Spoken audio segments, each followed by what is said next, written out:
स्वागत है आपका वन इंडिया 24 में। बोचहा उपचुनाव को लेकर चिराग पासवान ने पटना एयरपोर्ट पर मीडिया कर्मियों से बात करते हुए कहा कि वहां कोई प्रत्याशी नहीं है और मैं किसी को कुछ नहीं कहूंगा। जनता अपने स्वविवेक से निर्णय ले।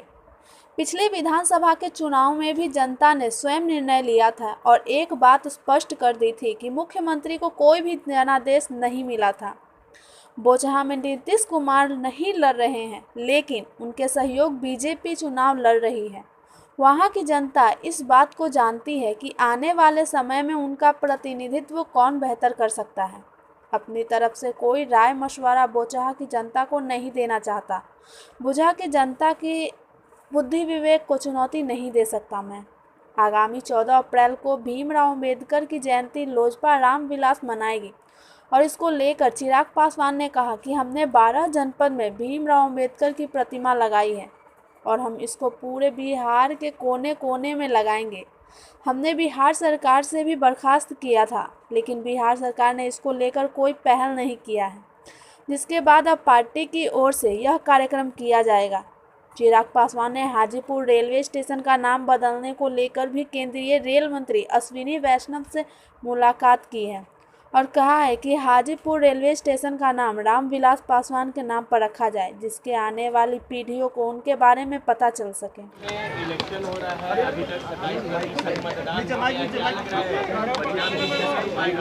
भाई बोचहा में लोक जनशक्ति पार्टी रामविलास हम लोग चुनाव नहीं लड़ रहे हैं और वहाँ पर मुझे नहीं लगता कि आज की तारीख में आम मतदाता को ये बात बताने की ज़रूरत है कि उनके बेहतरी के लिए, उनकी भलाई के लिए क्या अच्छा है।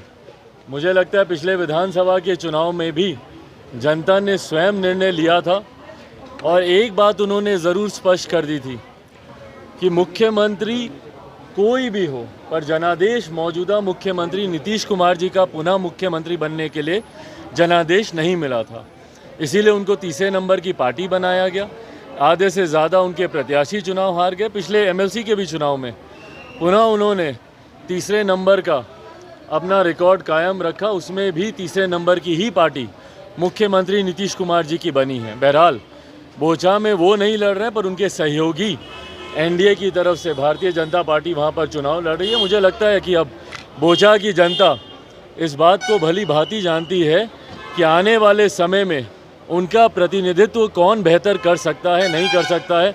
मैं अपनी तरफ से कोई राय या मशवरा देकर बोचहा की जनता के बुद्धि विवेक को चुनौती नहीं देना चाहूँगा। मुझे लगता है वो अपनी सोच से जो निर्णय लेंगे उचित निर्णय लेंगे। मेरा ध्यान फिलहाल आज की तारीख में केंद्रित है आगामी 14 अप्रैल को, जो डॉक्टर बाबा साहेब भीमराव अंबेडकर जी की जयंती है। हमारे नेता आदरणीय रामविलास पासवान जी हर साल उनकी जयंती को धूमधाम से वो मनाया करते थे। उन्हीं के कार्यों को आगे बढ़ाते हुए लोक जनशक्ति पार्टी रामविलास ने भी ये निर्णय लिया है कि उसी तरीके से ही धूमधाम से ही आगामी 14 अप्रैल को डॉक्टर बाबा साहेब भीमराव अंबेडकर जी की जयंती को हम लोग मनाएंगे। पहले पटना के मिलर हाई स्कूल के मैदान में इस कार्यक्रम को आयोजित करने का निर्णय लिया गया था, परंतु राज्य सरकार के द्वारा कागजी कार्रवाई, परमिशन मिलते मिलते विलम्ब जिस तरीके से हुआ, और क्योंकि वो खुले मैदान में कार्यक्रम होना था, हम लोग के लिए संभव नहीं था कि आखिर के दिन में अगर वो आज और कल में अगर हमको परमिशन दें तो पूरा टेंट लगवाना है, मंच बनवाना है, एक दिन में वो कार्यक्रम वहाँ पर करना संभव नहीं हो पाएगा। तो विकल्प के तौर पर पार्टी के द्वारा ये निर्णय लिया गया है कि हम लोग बापू सभागार में 14 अप्रैल को हम लोग ये कार्यक्रम करेंगे। सुबह 11 बजे बापू सभागार में डॉक्टर बाबा साहेब भीमराव अंबेडकर उनकी जयंती मनाई जाएगी और उस दिन ना सिर्फ लोक जनशक्ति पार्टी रामविलास के नेता, ना सिर्फ हमारे कार्यकर्ता, बल्कि देश भर में जितने हमारे नेता आदरणीय रामविलास पासवान जी के अनुयायी हैं, उस दिन वो ये संकल्प भी लेंगे कि हमारे नेता आदरणीय रामविलास पासवान जी, जो कि भारत में दूसरे अंबेडकर के तौर पर माने जाते हैं, उनकी मूर्ति हम लोग प्रदेश भर के हर एक ज़िले में हम लोग लगाने का हम लोग संकल्प लेंगे। इसकी शुरुआत हमारे नेता आदरणीय रामविलास पासवान जी की जयंती से, उनके जन्म दिवस से 5 जुलाई को उनका जन्म दिवस होता है। और एक व्यक्ति जब जन्म लेता है वो अपने कर्मों से जाना जाता है, और मेरे नेता की कर्म भूमि हाजीपुर रही है।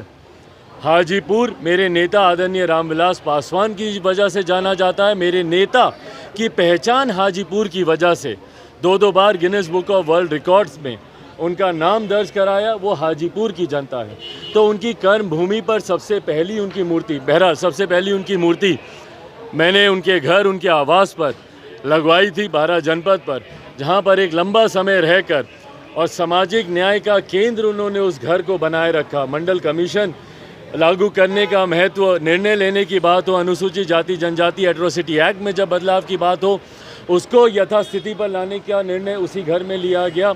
उन्होंने 81 करोड़ देशवासियों को मुफ्त में खाना मिले लॉकडाउन के समय जो विपरीत परिस्थिति थी, वो तमाम महत्वपूर्ण निर्णय उसी घर से लिए गए। तो सबसे पहली मूर्ति तो मैंने उनकी 12 जनपद पे ही लगाई थी। बहरहाल परिस्थिति वर्ष वो मूर्ति वहाँ से हटा दी गई।